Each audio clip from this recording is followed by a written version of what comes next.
In the last lecture, you learned how to create an email campaign, and in this lecture, we're going to complete the very important step to actually analyze the results of the campaign, because this is the key opportunity for you to analyze the data, learn from your successes or failures so that you can really get better as you go forward. So there's two places that we're going to look at the data. One here is in MailChimp, and you can see already, we can see percentage number of opens and clicks. There's also a bigger report here we're going to look at.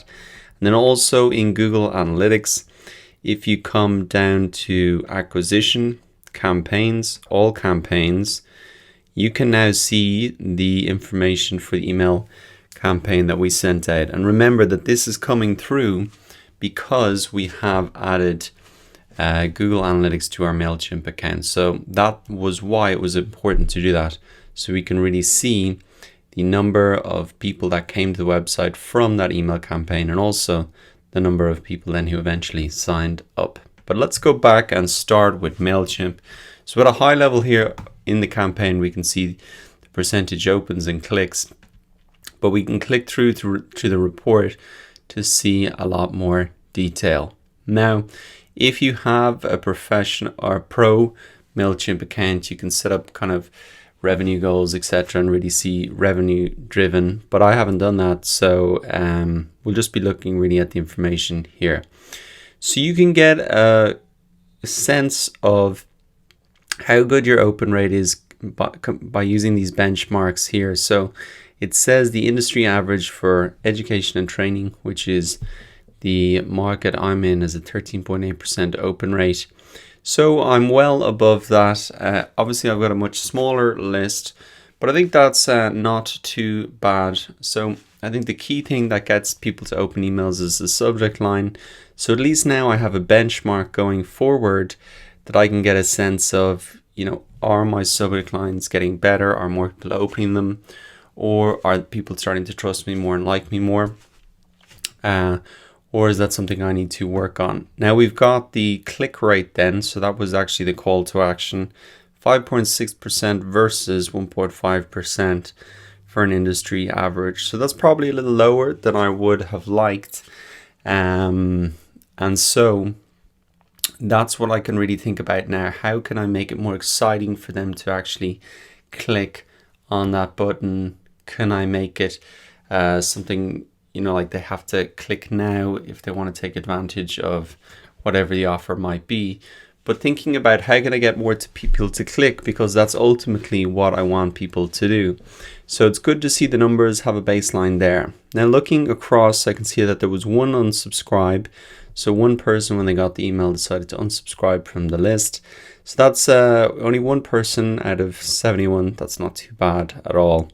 Happy enough with that. Now, if you want further explanation on all of these metrics, you can see then there's a little icon here that you can click around, and it'll help explain those more for you. You also can see a 24-hour performance. It's not quite been 24 hours.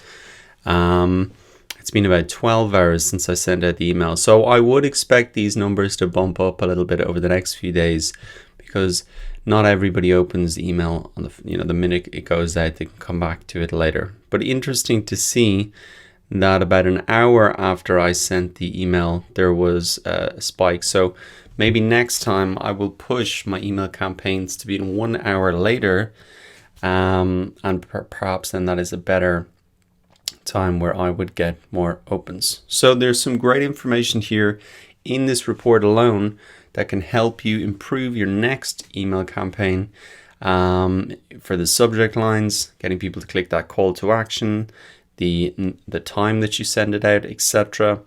And so as you do more and more campaigns, you want to keep coming back to this, learning from the data. Now, as well as the analytics here in MailChimp, you might want to come into your Google Analytics account under acquisition, campaigns, all campaigns, and you will see the results here for the actual email campaign. So I can see that there was 5 new users came to the site as a result of the email campaign, spending an average time of 3 minutes and 43 seconds on the site, which is pretty long.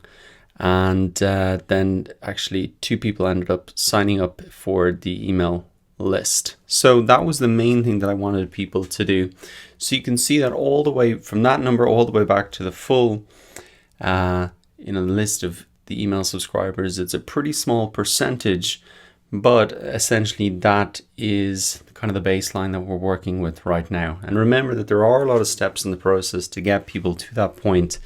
And if you can tweak all of those steps in the process, and then you're going to get better results. As well as email being a source of traffic, we can use email and the figures we've got here now as a baseline to compare our other sources of traffic, whether it be social media, wherever. At least we have a great baseline now to compare them with.